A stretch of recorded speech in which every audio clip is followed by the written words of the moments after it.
Hello guys, today I'm going to do a presentation of my project. So pretty much I grabbed all my sources, all my work from the past summer and kind of made my presentation, right? And all these steps Helped.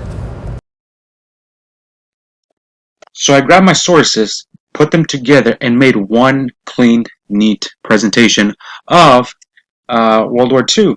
So pretty much we're going through Hitler's rise to power all the way to Pearl Harbor, leading up to the United States, bombing Japan with the atomic bombs.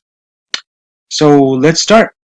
So first, we're starting with defining topic, which is the first uh, source that I did, the first assignment.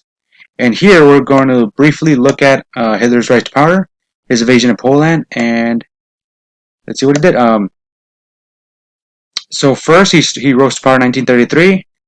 Um, he magically gets elected after uh, a lot of them got outmaneuvered. So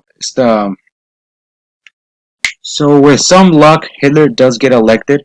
Um, and when he did get elected, he banned other parties, and made himself, what the definition of a dictator. He banned other parties. He banned other people from getting in, and uh, uh, people. If people try to stop him, he'll ban him or kill them, whatever was simpler for him. And in 1939, him and Soviet leader Joseph Stalin joined forces and signed the German-Soviet Non-Progression Act, which where Britain and France, or Paris, I mean, well, France, yeah, but like we're talking about the cities here. So Great Britain and Paris.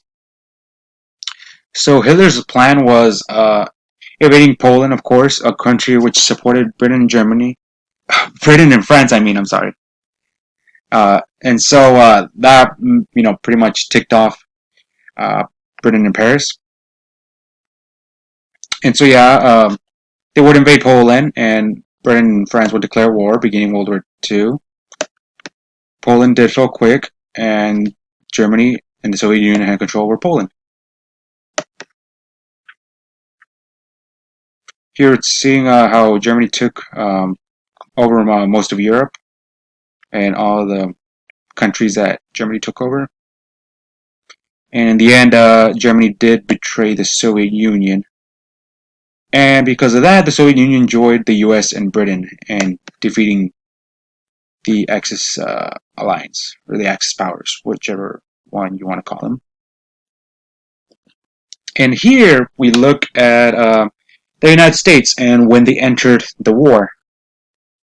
So yeah, we talked about this before. The U.S. did enter the war because of Japan attacking Pearl Harbor,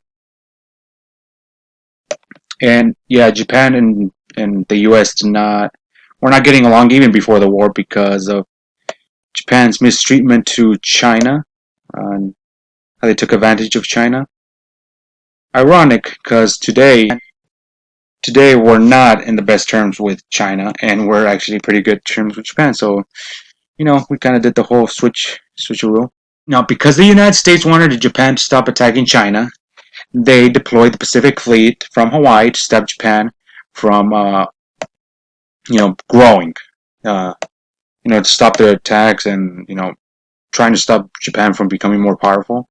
And because of that, Japan joined the Axis alliance. And here we see Isoroku Yamamoto deciding the role on attacking the U.S. Here we see the casualties. And here's some key moments from managing information, which I took my information, my sources, and put them down in bullets, which makes it easier, a lot easier for the person to understand what they're talking about. If you put them in a paragraph, it's gonna look all confusing. You're gonna forget it. But if you put them on single bullets, you're gonna remember. Oh, so this is, where Pearl Harbor was attacked by Japan, and this is how many casualties there were. how many ships and airplanes were destroyed, and how Japan failed to cripple the Pacific Fleet because battleships were not important anymore, and it was aircraft carriers, which those were the important ones, but they were not at Pearl Harbor at the time of the attack. In this little section, we see why the U.S. did not join the war sooner, because it didn't have the best military. The war was not influencing the U.S. economy in any way, and simply because the president did not want any more problems that the country already had.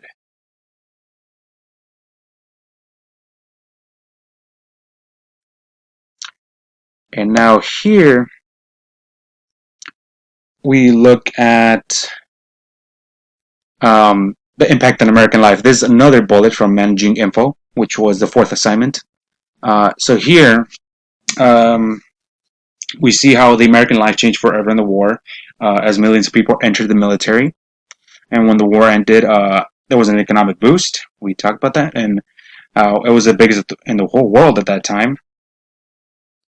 And because of that, the U.S. became super wealthy, and more than anything the Americans could have ever imagined. Even the deaths, not only the money, but even the deaths were small compared to other countries. In 1944, the GI Bill of Rights was passed to give money to the veterans so they can go to college, buy home, land, etc., etc. And it helped returning veterans better themselves and begin families. And because of that, they were having a lot of children, and hence the baby boom. That's why you hear the term baby boomers.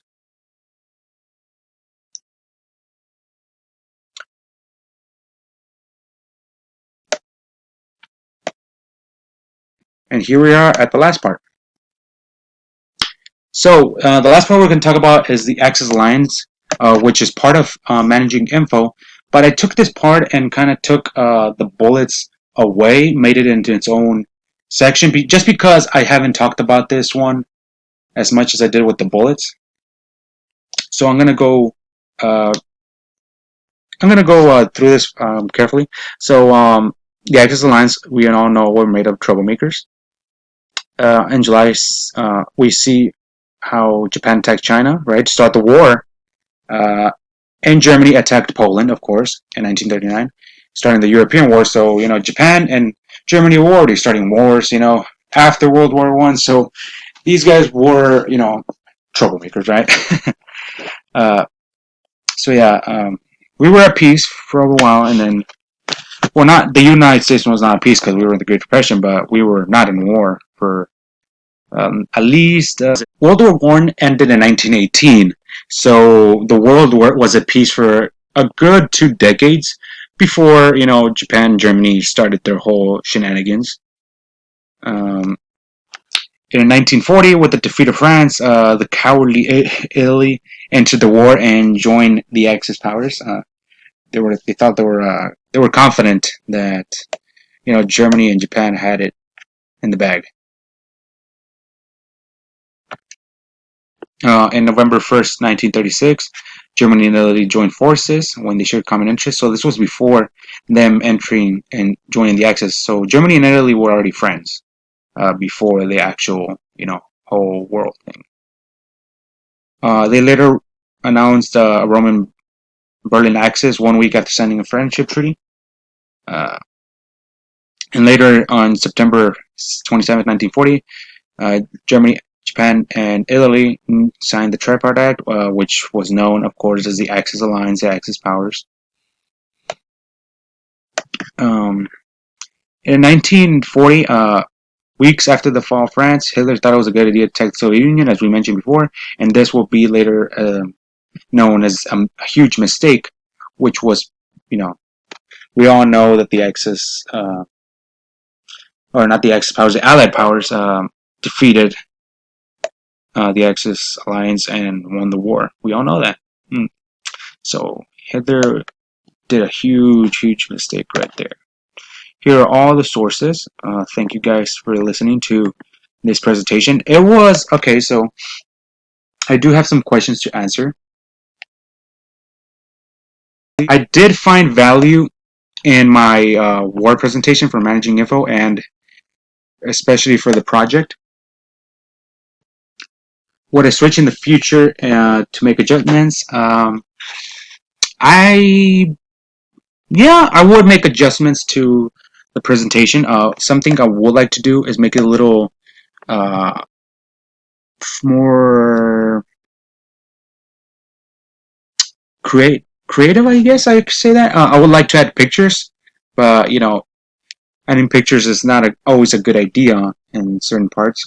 But I would like to add pictures and maybe more fonts. That would be a great idea. And were there any problems on making this? No, it was easy actually. My plan for since the beginning was going from one point in the timeline to another one. Chronologically. I did not want to go all over the place. I did not want to go to the 60s or the 80s. I really wanted to go step by step. I did not want to go all over the place. So yeah, we see here Hitler's rise on part one, the U.S. entering in part two, and Pearl Harbor key moments right here. Really important moments right there on the U.S. into the war, and the impact it had on the U.S. lives. And here we talk about the Axis alliance more in detail. I would like to add. I would have liked to add more, maybe. About I would have liked to add more about like the Holocaust, uh, more about maybe Russia, the Soviet Union. I mean, uh, I would have liked to add maybe some battles. That would have been kind of cool. Uh, yeah, I would have liked to add all that, but for the sources I got, I think I did pretty good. We did go over a good chunk of the World War II. So yeah, I would do Word again. I love using Word. It's my favorite. It's my favorite app to make presentations, along with PowerPoint. I love PowerPoint too. As I mentioned before, I do not like Excel as much, as I think it's a little, let's say, boring. If that's the correct term, it's a little uh, claustrophobic. Claustrophobic, if you can say that. So I love, yeah. So yeah, I love using Word. I also love writing on a piece of paper, and I also draw like little doodles and stuff so I can remember. So piece of paper also works.